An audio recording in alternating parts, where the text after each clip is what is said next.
হ্যাঁ, তাহলে কি করতে পারবো না।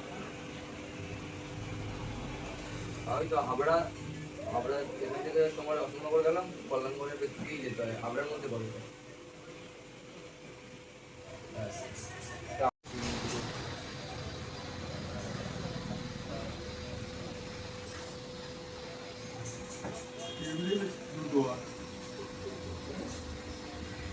তুলেছিলাম 4টে, তার সব তারপরে যে মাল তুলেছিল মণিমালের মধ্যে দুটো বেরিয়েছে, আর যে কটা পেয়েছি ওখান থেকে ডিরেক্ট ডেলিভারি ইনস্টল দিয়ে দিচ্ছি।